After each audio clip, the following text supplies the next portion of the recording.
It smells like a bottle of wine that's actually been opened up for a while. All right, let's pop the cork, or actually open the bag, and see how these rosé popcorn taste.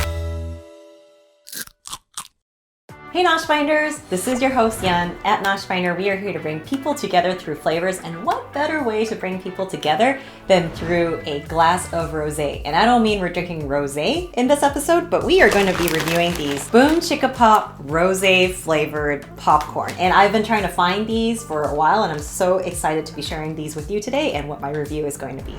So let's talk a little bit about what rosé is. Rosé is a type of wine that incorporates some of the color from the grape skins, but it does not actually qualify it as a red wine, and it may be one of the oldest known type of wine, originating around the 6th century BC. Dating all the way back to the Greeks created the original pink wines. If they pressed the grapes harder and let the juice sit for a period of time, with the skins it would make darker, hardier wines. But at that time, the resulting wines are often a little bit too harsh and less desirable, so the result was both red and white wine grapes were often pressed soon after harvesting, with very little maceration time by hand, feet, or even sackcloth, creating juice that was only lightly pigmented, which is like this rosé.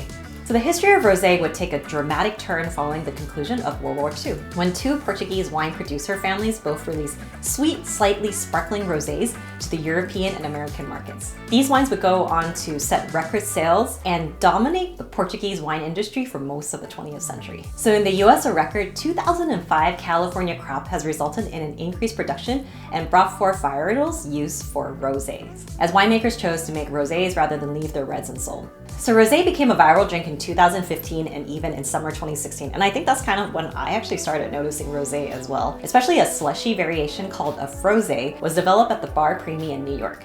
Rosé wines are made from a wide variety of grapes and can be found all around the globe. The pink color can range from a pale onion skin orange to a vivid near purple, depending on the grape varieties used and the winemaking techniques themselves. So rosé can be made still, semi-sparkling, or sparkling, and with a wide range of sweetness levels. So how is rosé produced? There are three major ways to produce rosé wine with skin contact, called maceration in winemaking terms, being the most common method. And grapes are crushed with brief contact for about a few hours between a red grape and its skin during the fermentation process for a period of time, then pressed with the skins discarded during the fermentation. This variation in length is directly responsible for that difference in color, flavor, aroma, and personality between reds and rosés. And in very technical wine terms, it also accounts for rosés' lower tannin and alcohol levels, which further accentuates the unique drinking experience of this pink wine. Unlike many red varietals and blends, which successfully age for years or decades, actually most rosé should be opened and enjoyed within 2 to 3 years of bottling. The shorter lifespan of this wine is due to the same qualities that make it unique: fruity, fresh flavors, bright acidity, and low tannin levels. So these qualities make for excellent crisp wines, but not ones that will respond well to years in a cellar. Think of rosé as the summer of your wine collection. It only lasts a short while, but it's worth every bit of experience. Okay, so that is my somm hat that I kind of explained all the different types of wines and varieties, and I do love rosé. I think it has a really nice, light, crisp flavor to it, but with popcorn form, I'm not really sure about that. So let's just dig into this bag of rosé flavored popcorn. Let's just see how these taste. Woohoo! All right, let's pop the cork, or actually open the bag, and see how these rosé popcorn taste. So in the front, pretty standard type of like Angies Boom Chicka Pop. Has a little bit of bubblies, very festive. You can see a little bit of what the popcorn is going to look like. And in the back, it's sweet and salty Kettlecorn. Actually pretty natural ingredients, just popcorn, sunflower oil, cane sugar, some beet juice for that coloring, and some like extracts and natural flavors and citric acid. Okay, doesn't say exactly rosé, so we'll see how close we are to rosé flavors itself. All right, let's open it up. So when I actually look at the popcorn itself, it actually has that rosé colored dusting on the popcorn. Pretty interesting. Almost looks like strawberry, but it's actually rosé. When I smell it, yeah, that's the thing. When I opened up the bag, it smells like a bottle of wine that's actually been opened up for a while. You can almost smell that alcoholic, older wine type of like fragrance from it. Yeah, it definitely smells like wine. It's very interesting. Okay, let's try it out and see how it tastes.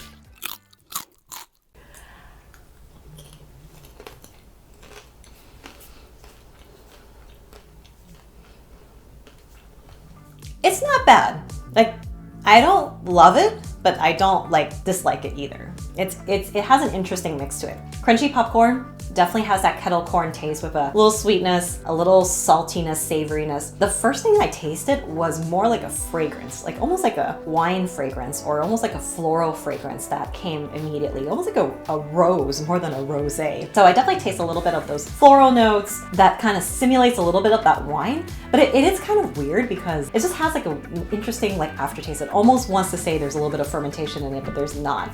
So it's interesting. It's almost like I sprinkled a little bit of like maybe wine on top of popcorn and just kind of let it sit there. It's okay. Like, I think it's not something that I would be like finishing up this bag for, but I would say it's really interesting to try it out, and I love how creative the concept is for sure. So I would give these popcorn a Nosh Finder rating of 3 out of 5. Have you ever seen any other alcohol flavored snacks? If you have, leave a comment below and be sure to check out my beer flavored lays up there. Thank you for tuning in today's Nosh Finder episode. Hope you learned a little bit about rosé wine and all the history behind it and the trends and the taste and everything. If you want to check me out on the daily, be sure to follow me on Instagram at Nosh Finder, and I will see you all next time on the next snack reviewed.